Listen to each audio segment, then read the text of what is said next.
Today's live stream gave us a closer look at what to expect from God of War Dungeon 2. I grabbed a few screenshots that I'll be showing in the background from the stream for people interested in some of the new armors and weapons that will be available upon release. Alongside these images, I managed to pull little bits of information that may be interesting to the players. It has already been confirmed that there will be 6 new boss pets coming to the game, but the rarity until now has been unknown. Confirmed on livestream earlier that the pets will have a drop rate chance and a threshold system similar to that of the Exterminator. The Exterminator drop rate is 1 in 2k with a threshold of 400, so expect those numbers for the new boss pet upon release. Before we get into the boss fights, we will need to obtain KC in the same as the original God Wars, but KC in God Wars 2 has been tweaked. No longer will KC be lost when the player exits the dungeon. Instead, you'll keep all of your KC until the next time you visit, so stacking additional KC for future trips won't be a bad idea. Also on the topic of KC, when a player enters a boss fight, you will not consume KC if you exit and then re-enter as long as you're within the allotted time of 1 hour. So essentially, the initial KC you pay will last you 1 hour before having to pay again, similar to how buying instances work.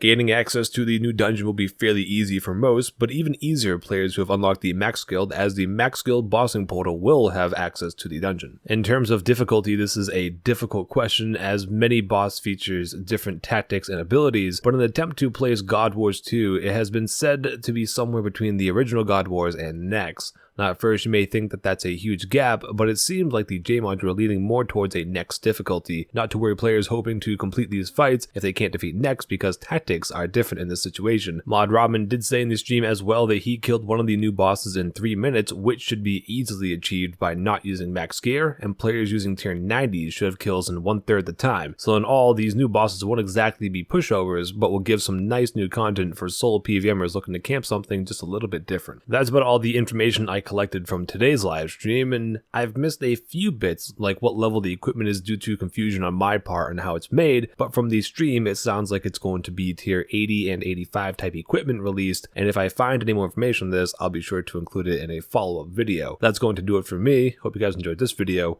I'll see you in the next one.